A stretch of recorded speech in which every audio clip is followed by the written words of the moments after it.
বাবা নেই স্যার, মারা গেছে সে কবেই। কিন্তু বাবার অভাবটা কখনোই ফিল করি নাই। মাথার উপর একমাত্র সাদ হয়ে আছেন আপনি। আপনার কিছু হলে এই শেখর নিজেকে ক্ষমা করতে পারবে না। আপনাকে বাঁচতে হবে স্যার। ট্রাফিক ছেড়েছে, অ্যাম্বুলেন্সটি শব্দ করে ছুটে চলো দ্রুত গতিতে। কয়েক মিনিটের ব্যবধানে হসপিটালের সামনে এসে থামলো। স্ট্রেচারে উঠানো হলো আবির্ভাবকে। দৌড়ে ও উপর নিয়ে যাওয়া হচ্ছে হসপিটালের ভেতরে। রিসেপশনে নানা ঝামেলা, আবির্ভাবের কাছে থাকা হয়ে উঠছে না শেখরের। এই শহরে আবির্ভাবের নিজের লোকের বজ্র অভাব। শেখর আবির্ভাবের ফোনটা বের করে হাতে নিল।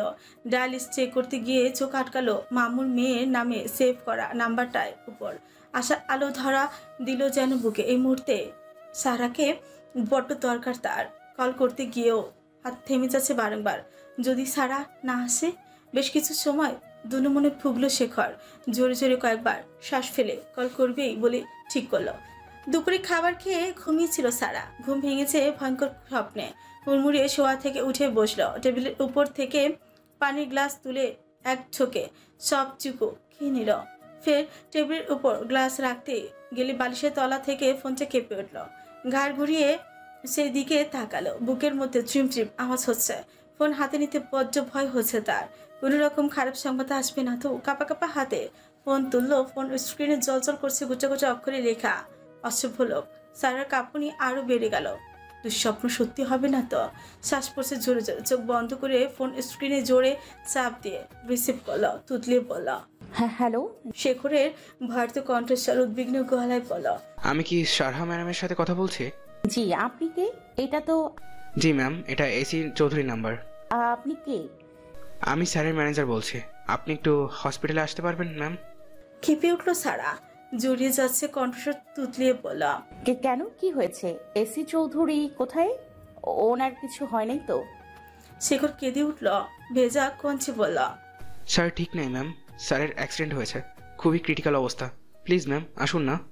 হাত থেকে ছিটকে পড়লো ফোন। নির্বাক সারা হতভম্বের মতো বসে থাকলো। চোখ বেয়ে গড়িয়ে পড়লো অস্ত্র। খানিক সময় পরে হুঁশ ফিরতে হুড়মুড়ি উঠে দাঁড়ালো। পার্স হাতে নিয়েই দৌড়ে সিঁড়ি বেয়ে নিচে নামলো। পার্কিং লট থেকে গাড়ি বের করে ছুটলো হসপিটালের রাস্তায়। এসি চালিত কার। কোনো কিছুতেই সারার অস্থিরতা কমছে না। কপালে জমেছে বিন্দু বিন্দু ঘাম। গাড়ির স্পিড সর্বোচ্চ 30 মিনিটের রাস্তা পার করলো 15 মিনিটে। থামলো এসে হসপিটালের সামনে। কোনো রকমে গাড়ি পার্ক করে দৌড়ে হসপিটালে ঢুকলো। তার মনে একটা না আতঙ্ক, বুকের ভেতরে শূন্যতা, যেন কোনো কিছু ঠিক হচ্ছে না। রিসেপশনে এসে আতঙ্কিত গলা এক নিঃশ্বাসে প্রশ্ন করল, এসি চৌধুরীকে কোথায় রাখা হয়েছে চেক করে বলুন তো।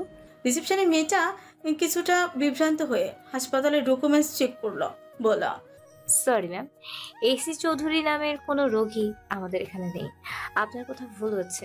আপনি রোগীর নামটা সঠিক করে বলুন, তাহলে আপনাকে সাহায্য করতে পারতাম। সারা চোখ মুখ শক্ত হয়ে গেল নিমিষে। রাগ ভয় একই সাথে ঘিরে ধরেছে তাকে। চোখ বন্ধ করে নিজেকে শান্ত করলো। ব্যস্ত হয়ে পড়ল। ভালোভাবে চেক করুন, মাত্র হসপিটালে নিয়ে আসা হয়েছে, অ্যাক্সিডেন্ট পেশেন্ট।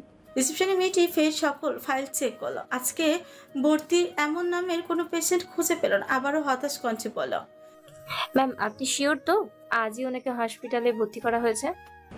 আপনি আমার সাথে মজা করছেন? বললাম না মাত্র ভর্তি করা হয়েছে। ম্যাম মাত্র যাকে ভর্তি করা হয়েছে উনি বিশিষ্ট ব্যবসায়ী আবির্ভাব চৌধুরী। আপনি কি ওনার কথা বলছেন? বজ্রপাত হলো যেন সারার মাথার উপর। এসি চৌধুরীর পুরো নাম আবির্ভাব চৌধুরী। নামটা তো তার বদ্ধ চেনা। এত বছর পর নামটা শুনে চমকালো বেশ। কাপা কাপা স্বরে বলা, ওনার কেবিন কোন দিকে বলবেন প্লিজ? ম্যাম ওনাকে এমার্জেন্সিতে নেওয়া হয়েছে, অবস্থা ভালো নয় তেমন। এমার্জেন্সিটা ওইদিকে।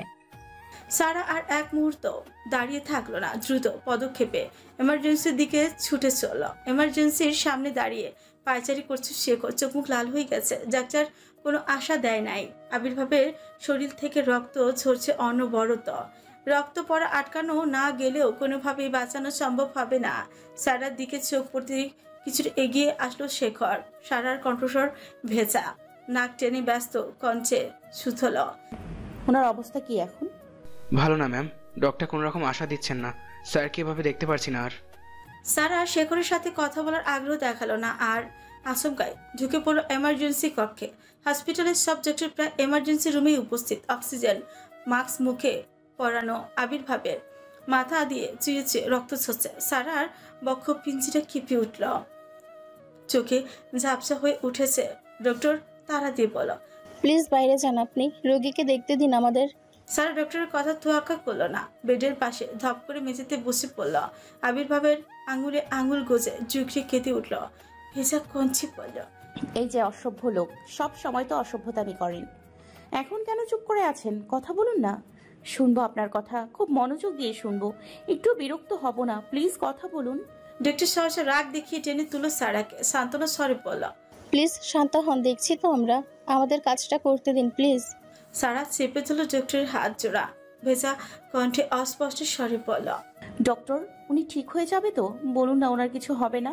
এখনই কিছু বলতে পারছি না ম্যাম, মিস্টার চৌধুরীর কন্ডিশন শোচনীয়, আমরা ভালোভাবে চেক করে জানাচ্ছি, আপনি বাইরে একটু অপেক্ষা করুন। প্রায় আধ ঘন্টা যাবৎ এমার্জেন্সি রুম আটকানো, ভেতরে ডক্টর চেক আপ করছে আবির্ভাবকে। দরজার বাইরে অনবরত পায়চারি করছে সারা আর শেখর। খট করে খুললো এমার্জেন্সির দরজা, ভেতর থেকে একে একে সকল ডক্টর বাইরে বেরিয়ে এলো। এক মুহূর্ত দেরি না করে শেখর আর সারা ছুটলো ডক্টরের কাছে। ডক্টর দীর্ঘশ্বাস ফেলো জোরে, মাথা নিচু করে বলল, we are really sorry Mrs Chowdhury. সারা পায়ের তলার মাটি যেন সরেই গেল, সমুদ্রের ঢেউ আছড়ে পড়েছে মাথার উপর, দেহখানা অবশ হয়ে গেছে, চিৎকার দেওয়ার শক্তিটুকু যেন হারিয়েছে। দুকদম পিছিয়ে এলো, কয়েক মুহূর্তের মধ্যে নিজেকে ধাতস্থ করে নিল, ছুটে এসে দুহাত দ্বারা ডক্টরের অ্যাপ্রন চেপে ধরলো, কাপা কাপা স্বরে বলা, তো সরি কেন বলছেন? বাইরে গুমোট আবহাওয়া, আকাশটা মেঘে ঢাকা, যেন কোনো অজানা শোক ছড়িয়ে পড়েছে প্রকৃতির বুকে। হাসপাতালের সামনে বাগানে গাছপালাগুলো যেন থমকে আছে, কোনো পাখির ডাক নেই, দূরে মৃদু বৃষ্টির শব্দ শোনা যাচ্ছে, যেন প্রকৃতিও কান্নায় ভেঙে পড়েছে। চারিপাশে নিস্তব্ধতা, কেবল মানুষের উদ্বিগ্ন পদধ্বনি ভেঙে দিচ্ছে সেই নীরবতা। হসপিটালের করিডোরে পায়চারি করছে সারা। ডক্টর জানিয়েছে আবির্ভাবের মাথার আঘাতটা বেশ গুরুতর, অপারেশন করতে হবে দ্রুত, দেরি করলে রুগীকে বাঁচানো অসম্ভব। শরীর অতিরিক্ত ব্লিডিং হওয়ায় রক্ত দিতে হবে। আবির্ভাবের রক্তের গ্রুপ ও নেগেটিভ, হাসপাতালের ব্লাড ব্যাংকে ও নেগেটিভ রক্তের বড় সংকট। শেখর বেরিয়েছে রক্তের খোঁজে, সারাও আশেপাশে সকল ব্লাড ব্যাংকে খোঁজ চালিয়েছে, কোথাও ও নেগেটিভ রক্ত মেলাতেই পারে নাই। হাতে বেশি সময় নেই, দ্রুত রক্ত ম্যানেজ করতে হবে। করিডোর পাশে বেঞ্চে ধপ করে বসে পড়ল সারা। নার্স এসে হাতে প্রেসক্রিপশনটা গুজে দিয়ে তাড়াতাড়ি পড়ল। সারা উঠে দাঁড়ালো, দ্রুত পায়ে বাইরের দিকে ছুটল। ভিড়ের মাঝে হাঁটতে গিয়ে অচেনা মানুষের মুখে নিজের নাম শুনে থমকে দাঁড়ালো, কিঞ্চিত অবাকও হলো বচে। ঘাড় ঘুরিয়ে তাকালো মানুষটার দিকে। ওপাশের মানুষটার কাঁধের সুতির ব্যাগটা শক্ত করে চেপে ধরে মুখে হাসি রেখা চেনে ছোট্ট করে প্রশ্ন করলো, তুমি সারহান না? কিন্তু আপনি? আমি চেপা, অয়নের ফ্রেন্ড। সারা শুকনো মুখে হাসার চেষ্টা করলো, মৃদু স্বরে বলল, ও আচ্ছা। উল্টো কোনো প্রশ্ন না করে আবারও হাঁটা শুরু করলো সারা। জেবা বেশ অবাক হলো সারার এহেন আচরণে, ছায় দাঁড়িয়ে রইল সেখানটায়। সারা কিছুটা সামনের দিকে এগিয়ে যাওয়ার পর আবারও ব্যাক করলো, এক প্রকার দৌড়ে জেবার সামনে এসে দাঁড়ালো। ব্যস্ত কঞ্চে সুদ হলো, আপু, আপনার ব্লাড গ্রুপ কি? কেন বলো তো? আর তুমি হসপিটালে কেন? কারো কিছু হয়েছে কি? বলুন না, ব্লাড গ্রুপ কি আপনার? আমার ব্লাড গ্রুপ এ পজিটিভ। কাকে নিয়ে এসেছো হসপিটালে? সারার হাতে প্রেসক্রিপশনটা দেখিয়ে বলল, জরুরি ইনজেকশন আনতে হবে, পরে কথা বলি আপু। জেবা ফ্রিকুসকে তাকালো, শঙ্কিত গলায় বলল, দাঁড়াও, আমি তোমার সাথে যাব। সারা দৌড়ের উপর ছুটছে, জেবা পিছু পিছু। কয়েক দোকান ছোটাছুটির পর কাঙ্ক্ষিত ওষুধগুলো পেল। এক মুহূর্ত দেরি না করে ফের ছুটে আসলো আবির্ভাবের কেবিনের সামনে। বাইরে নার্স ডক্টর কেউ নেই, ওষুধ হাতে নিজেই কেবিনের ভেতর ছুটলো সারা। জেবা চোখ পড়লো আবির্ভাবের দিকে, খানিক ধাক্কা খেলো, মাথা এলোমেলো হয়ে আসছে যেন। তুতলিয়ে বলল, এসি চৌধুরীর কি হয়েছে? আপনি চেনেন ওনাকে? চিনি তো। কি হয়েছে ওনার? অ্যাক্সিডেন্ট। তুমি ওনার জন্য ব্লাড খুঁজছিলে? সারা ভেজা কঞ্চে ছোট্ট করে বলল। শেখর ফিরেছে। সারা দ্রুত শেখরের সামনে গিয়ে উদ্বিগ্ন গলায় প্রশ্ন করল, পেয়েছেন ব্লাড? শেখর মাথা নিচু করে দাঁড়িয়ে আছে। সারা বিরক্ত হয়ে জোরে সোরে ধমক দিয়ে বলল, কি হলো, কথা বলছেন না কেন? পেয়েছেন? শেখর কাপা কাপা গলায় বলল, ব্লাড ব্যাংক থেকে শুরু করে অফিস, পরিচিত সবার কাছে খোঁজ নিয়েছি, কোথাও মিলে নাই ম্যাডাম। সারা আর কেমন পাগল পাগল লাগছে, ফুপিয়ে কেঁদে উঠলো এবার। জেবা সান্ত্বনা দিয়ে বলল, টেনশন করো না, একটা না একটা ব্যবস্থা হয়ে যাবে। একটা কাজ করো, অয়নকে কল দাও, ওরে জানাও, ও নিশ্চয়ই একটা ব্যবস্থা করবে। হতাশা মুখখানায় মুহূর্তে আশার আলো ধরা দিল। চোখ মুখ চকচকে উঠল। জেবার দিকে তাকালো তৎক্ষণাৎ। জেবা চোখের ইশারা আশ্বস্ত করলো। সারা দেরি করলো না আর দ্রুত কল করলো অয়নের ফোনে। বিছানায় বসে প্রয়োজনীয় পেপারগুলো চেক করে নিচ্ছিল অয়ন। এত বড় কোম্পানিতে এত বড় একটা দায়িত্ব পেয়েছে, সেটা যথাযথ পালন করতে নিজেকে ভালোভাবে প্রিপেয়ার করতেই হবে।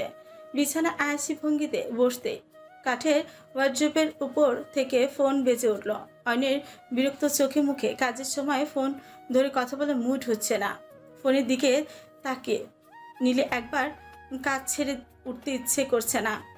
নিজের ইচ্ছাটাকে প্রাধান্য দিয়ে কাজে মনোযোগ দিল আবারও। সবেমাত্র রুমে ঢুকেছিল ছবি। অয়নের দিকে তাকিয়ে পিছু কুটিয়ে নিল। ব্যস্ত কঞ্চে বলল, আপনার কল এসেছে তো? শুনেছি। কথা বলার সময় এখন নেই। যে ফোন দিচ্ছে দেখ, পরে কল ব্যাক করে নেব। দেখুন না কে কল করেছে। মানুষ তো বিপদে পড়েও কল করতে পারে, কোনো জরুরি ফোনও আসতে পারে। অয়ন বিছানার কাগজগুলো রেখে ছবির দিকে চোখ শুরু করে তাকালো। ওভাবে তাকাচ্ছেন কেন? আমি বললাম আপনার ইচ্ছে হলে ধরুন, না হলে না ধরুন। বড্ড বেশি কথা বলো তুমি। আমি তো ভেবেছিলাম দু চারটা শব্দ ছাড়া কোনো কথাই বের হয় না তোমার। এখন তো দেখছি দুনিয়ার সকল জ্ঞান তোমার মধ্যে। ছবি তাত কেলিয়ে বলল, বিয়ে হয়ে গেলে মেয়েদের মগজের বুদ্ধি আপনা আপনি খুলে যায়, আপনি হয়তো জানেন না। তুমি যাবে আমার চোখের সামনে থেকে? এক মিনিটও চুপ করে থাকতে পারো না। অবশ্য চুপ করে থাকতে পারো না কথাটা বললে ভুল হবে। জরুরি কিছু জিজ্ঞেস করলে তখন তোমার মুখে বোমা মারলেও কথা বের হয় না।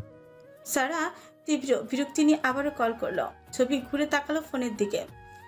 অয়ন এবার বেশ বিরক্ত হলো। চপরকে উচ্চারণ করে ছবির দিকে তাকালো। হতাশা ভরা কঞ্চে বলল, ফোনটা দাও তো দেখি কে কল করেছে। ছবি ছুটলো ওর জেবের পাশে। ফোন হাতে তুলতেই উদ্বিগ্ন গলায় বলল, অয়ন। এই কি সারা আপু কল করেছে তো?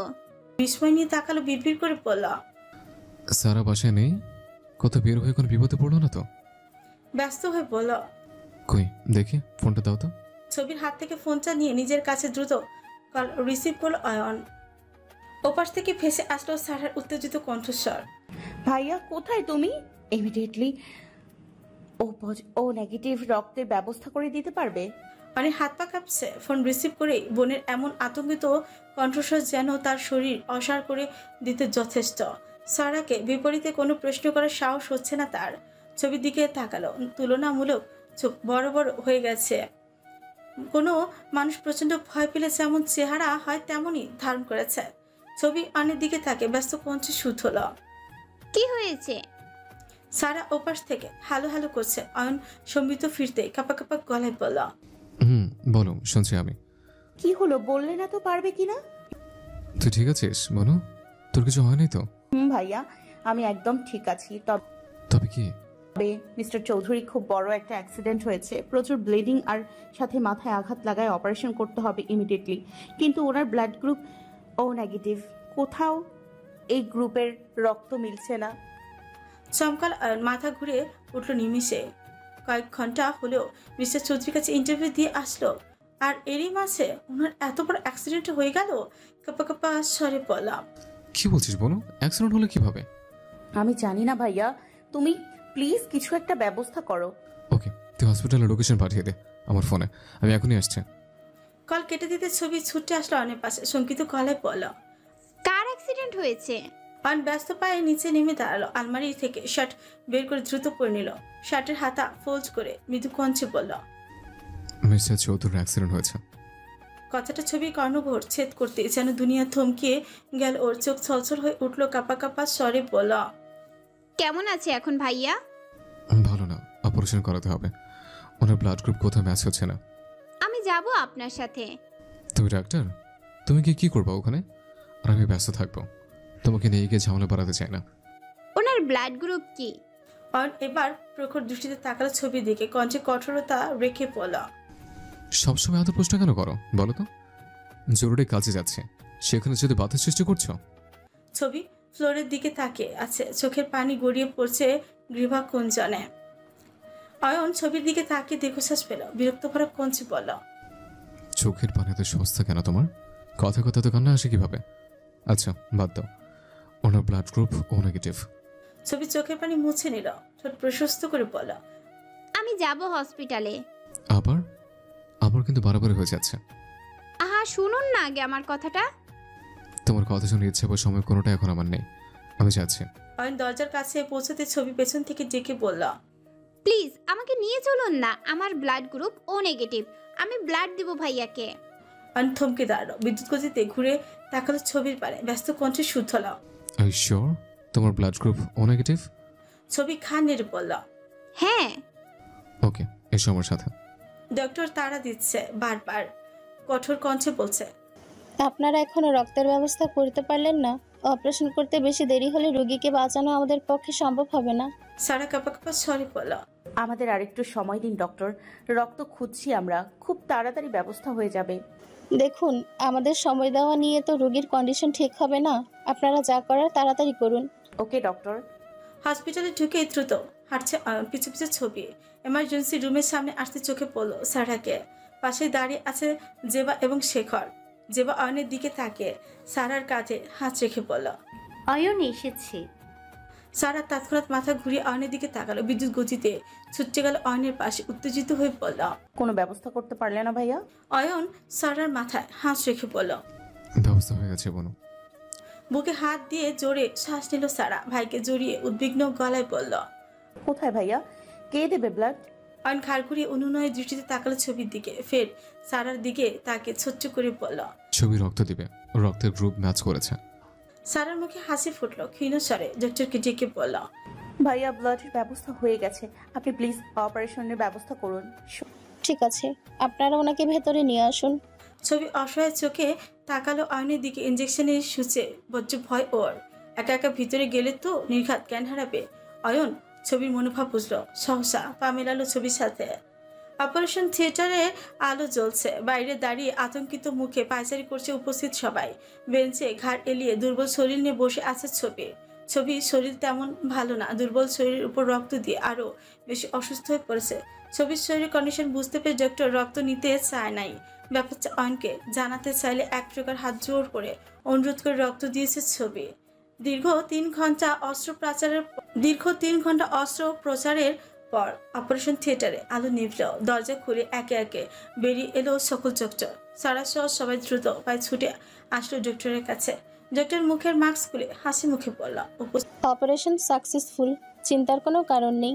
মিস্টার চৌধুরীর জ্ঞান ফিরলেই কেবিনে দেওয়া হবে। উপস্থিত সবার মনে জমা অমাবস্যার অন্ধকার কেটে গেল নিমেষে। হাত তুলে আল্লাহর দরবারে শুকরিয়া জানালো। অয়ন ফুস করে নিঃশ্বাস ছাড়লো, তাকালো বোনের দিকে। সারা কাঁদছে, দেয়ালে পিঠ ঠেকিয়ে বেশ জোরেই কাঁদছে। অয়ন ফিকুচকে তাকালো, মনের মধ্যে হাজারো প্রশ্ন দলা পাকে যাচ্ছে। কপালে আঙুল ছেঁকিয়ে পিট করে বলল, বোনও কাছে কেন? ও তো এইভাবে কান্না করার মতো মেয়ে না, বয়সের তুলনায় একটু বেশি ম্যাচুরিটি ওর মধ্যে।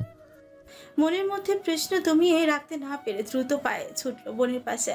বোনকে নিজের বুকে আগলে নিয়ে মাথা হাত বুলিয়ে দিয়ে আদুরে সরি বলা, কি হচ্ছে বোনও, কাছিস কেন এভাবে? সারার সম্বিত ফিরল এবার, হাতের উল্টো পিঠতে চোখের পানিটুকু মুছে নিল মুহূর্তে। অয়নের থেকে নিজেকে ছাড়ি সোজা হয়ে দাঁড়ালো, চোখ গিলে ব্যথিত গলায় বলল, সত্যি তো, আমি কাঁদছি কেন ভাইয়া? আমি সেই কখন থেকে কাঁদছি? আমার কি হয়েছে ভাইয়া? কেন মনে হচ্ছে অনেক দামি কিছু হারিয়ে ফেলতে বসেছিলাম আমি? অয়ন বোনের মনোভাব বুঝলো হয়তো, দীর্ঘশ্বাস ফেলে বলল, সব ঠিক হয়ে যাবে, টেনশন করিস না। আবির্ভাবের জ্ঞান ফেরে নাই এখনো। কেবিনের বাইরে ভিড় করতে বারণ করেছে সবাইকে। ডক্টর অনুরোধ করে বলেছে, মিস্টার চৌধুরীর মাথায় মেজর অপারেশন হয়েছে, এই সময় কোনো রকম গোলঝোপ ওনার জন্য কাম্য নয়। আপনারা একটু দূরে গিয়ে অপেক্ষা করবেন। কেবিন থেকে একটু দূরে দাঁড়িয়েছে সবাই। শেখরের বুকের মধ্যে তোলপাড়। স্যারের জন্য ভোজ্য, মন কেমন করছে ওর। সবার চোখে আড়ালে ধীরে ধীরে পা বাড়ালো আবির্ভাবের কেবিনের দিকে। কিছুটা এগিয়ে আসতে চমকালো ভীষণ। কেবিনের ভেতর থেকে স্পষ্ট কারো গুঙানোর আওয়াজ আসছে। শেখরের পায়ের গতি বাড়ি এক ছুটি কেবিনের দরজার সামনে গিয়ে দাঁড়ালো। ভেতর পরিস্থিতির জন্য মোটেও প্রস্তুত ছিল না শেখর। চক্ষুদায় বড় বড় হয়ে গেল নিমিষে। অক্সিজেনের মাস্ক খোলা আবির্ভাবের, হাত পা ছুটছে, গলা কাটা পশুর মতো ছটফট করছে। কেবিনে উপস্থিত অজ্ঞাত 3 জন মানুষের একজন আবির্ভাবের পা জোড়া চেপে ধরেছে, আরেকজন ধরেছে 2 হাত, অন্যজন ধারালো ছুরি আবির্ভাবের দিকে তাক করে এগিয়ে যাচ্ছে ধীরে ধীরে। শেখর চিৎকার দিল বেশ জোরে সোরে, দৌড়ে গিয়ে চেপে ধরল অজ্ঞাত ব্যক্তির হাত। ছুরি কেড়ে নেওয়ার সর্বোচ্চ চেষ্টা চালাচ্ছে, তবে পেরে ওঠা যেন দায়। বাকি দুজনও হামলা করছে শেখরকে। চেঁচামেচি শব্দ কানে যেতে বেশি সময় লাগেনি অয়নের। কেবিনের ভেতরে অবস্থা দেখে সর্বশরীর কেঁপে উঠল। পাশের চেয়ার তুলে আঘাত করলো অজ্ঞাত তিনজনের উপর। দীর্ঘ সময় হাতাহাতির পর একরকম প্রাণ নিয়ে পালালো অজ্ঞাত তিনজন ব্যক্তি। তিনজনের মুখে মাস্ক পরা। শেখর পিছু নিয়েছে তিনজনেরই। পুরো মাথা ফাঁকা লাগছে তার। ব্যবসায়িক ক্ষেত্রে শত্রুর অভাব নেই আবির্ভাবের, তাই বলে কেউ মেরে ফেলার মতো ভয়ানক কাজ করতে আসবে এমন চিন্তা মাথায় আসে নাই শেখরের। হাইয়ে অবধি পিছু পিছু আসতে মাঝ রাস্তায় কালো রঙের মাইক্রোবাসে এসে তুলে নিয়ে গেছে তিনজনকে। ব্যর্থ শেখর ফের ছুটেছে হসপিটালের দিকে। ডক্টর এসে আবির্ভাবের শরীর চেক আপ করে অক্সিজেন মাস্ক পরিয়ে দিয়েছে। ফের অয়ন রাগে নিজেকে শান্ত রাখতে পারছে না। হসপিটালের ম্যানেজমেন্ট ব্যবস্থার উপর আঙুল তুলতেও কুণ্ঠবোধ করলো না। ডক্টরকে শাসিয়ে বলা, মিস্টার চৌধুরী, কিছু হলে আপনাদের একটাকেও ছেড়ে কথা বলবো না। এত বড় হসপিটাল, এখন সিকিউরিটি ব্যবস্থা তো বাজে কেন?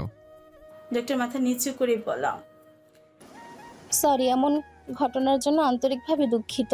পুলিশকে সবটা জানানো হয়েছে। অতি সত্বর আসামিদের ধরার ব্যবস্থা করবেন ওনারা।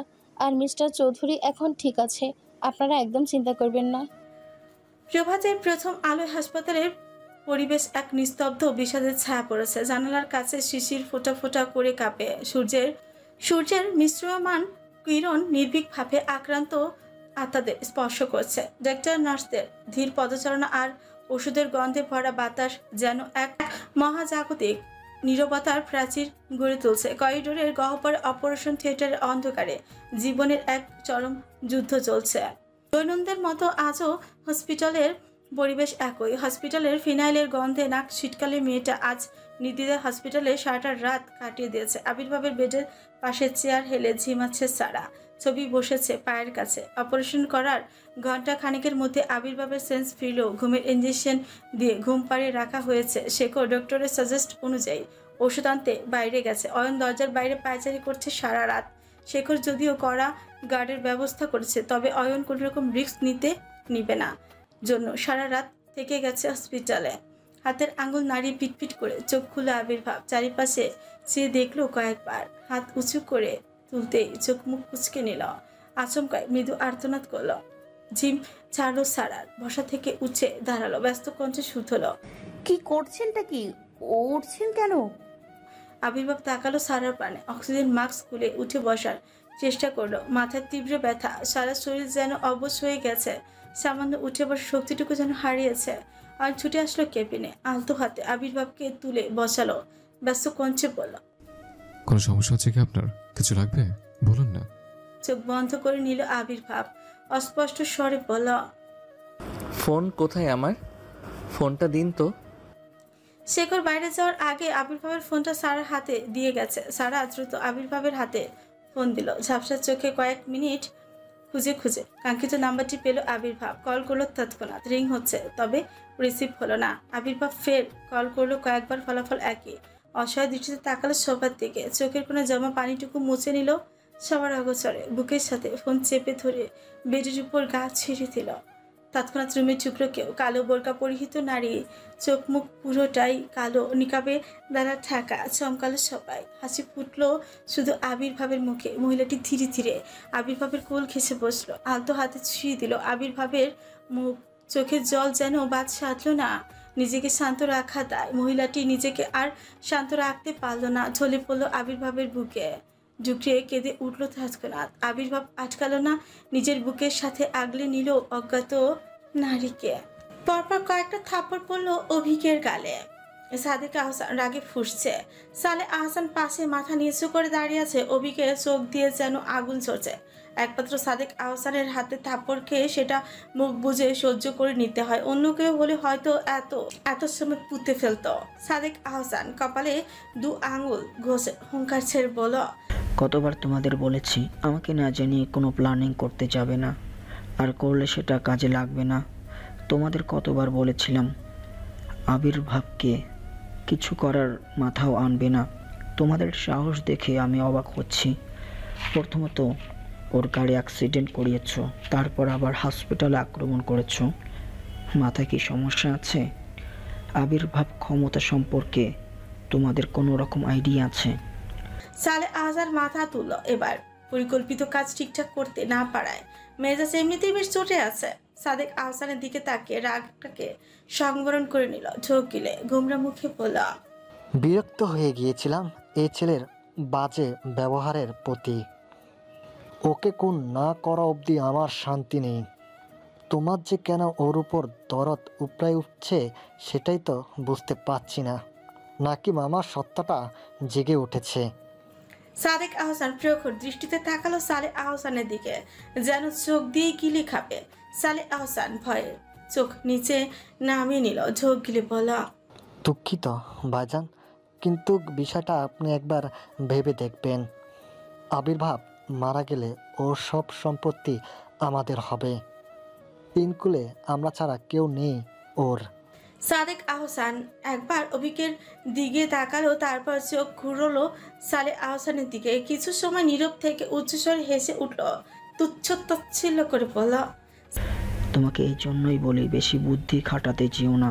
যে বুদ্ধি কাজে লাগে না সেটা খাটাও কেন? সালে আহসানকে অপমান বোধ চেপে ধরল। এবার সাদেক আহসান সুযোগ পেলেই তাকে অপমান করতে ছাড়ে না, জানায় তাই বলে। সাদেক আহসান পাশে রাখা চেয়ারে আইসি ভঙ্গিতে বসল। চেয়ারে গা দুলিয়ে বলল, আবির্ভাবকে কি তোমাদের বোকা মনে হয়? এত বড় ব্যবসা সামলাচ্ছে এমনি এমনি। দেশ বিদেশে ওর নাম ডাক ঘটে। কি পরিমাণ বুদ্ধি থাকলে এত অল্প সময় এত বড় আসনে নিজেকে বসাতে পারে? সে ব্যাপারে কোনো রকম আইডিয়া আছে তোমাদের? সালে আহসান প্রশ্নাত্মক চোখে তাকালো সাদেক আহসানের দিকে। অভিক মুখ কুচকে বলল, তুমি ঠিক কি বলতে চাচ্ছ খুলে বলো তো? সাদেক আহসান চেয়ার ছেড়ে উঠে দাঁড়ান। সূক্ষ্ম নজরে যে দেখলেন কিছুক্ষণ অভিককে, ফের বলা শুরু করলো, শোনো, আবির্ভাব উইল করে রেখেছে। ও বিয়ে করার আগে যদি মারা যায় তাহলে ওর সম্পত্তির 50% চলে যাবে এতিমখানায়, আর ওর 50% পাবে ওর বোন আহিরা। আর যদি বিয়ের পরে মারা যায় তাহলে 50% সম্পত্তির মালিক হবে ওর বউ। তাহলে বুঝো তোমরা কত বড় বোকার মতো কাজ করেছো। সালে আহসান আবির্ভাবকে কয়েকটা বিশ্রী গালি দিয়ে বলল, তাহলে তো ওর সম্পত্তি আমাদের হাতে আনার কোনো উপায় দেখছি না। দেখার চোখ থাকলে তো দেখবে ওর সম্পত্তির 100% হাতে আসবে আমাদের। শুধু অপেক্ষা করো। অভিক্ষীণ গলায় বলল, কিভাবে? সময় আসুক বুঝতে পারবে। শুধু আমার আড়ালে কোনো প্ল্যানিং করো না, তাতেই হবে। অভিক কিছু সময় স্থির থেকে সাদেক আহসানের দিকে প্রশ্ন ছিল। আচ্ছা বুঝলাম, আবির্ভাবের 50% প্রপার্টি কৌশলে নিতে পারবো, কিন্তু আহিরা ও কোথায় আছে? আদৌ বেঁচে আছে কিনা সেটা তো আমরা জানি না। ওর সম্পত্তি আমরা নিব কিভাবে? সালে আহসান বলল, ভাইজান, আমারও একই প্রশ্ন। আহিরা তো এক বয়স থেকে নিখোঁজ, ওর সন্ধান পাবো কি করে? সাদেক আহসান চেয়ারে পা দুলিয়ে সিগারেট মুখে নিয়ে লাইটার দিয়ে আগুন ধরিয়ে নিল।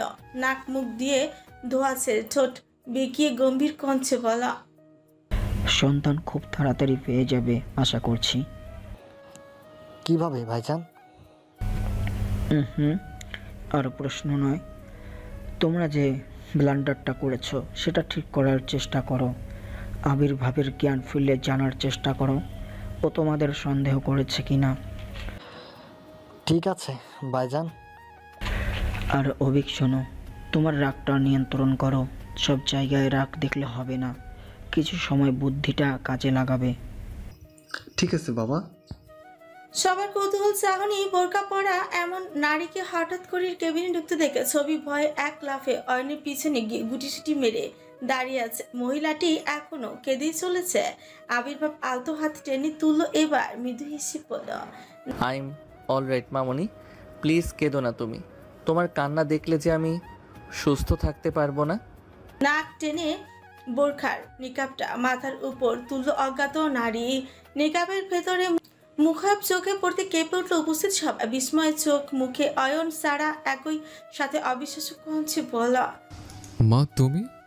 সাহানারা ছেলে মেয়ের কোনো প্রশ্নেরই কানেই নিলে না।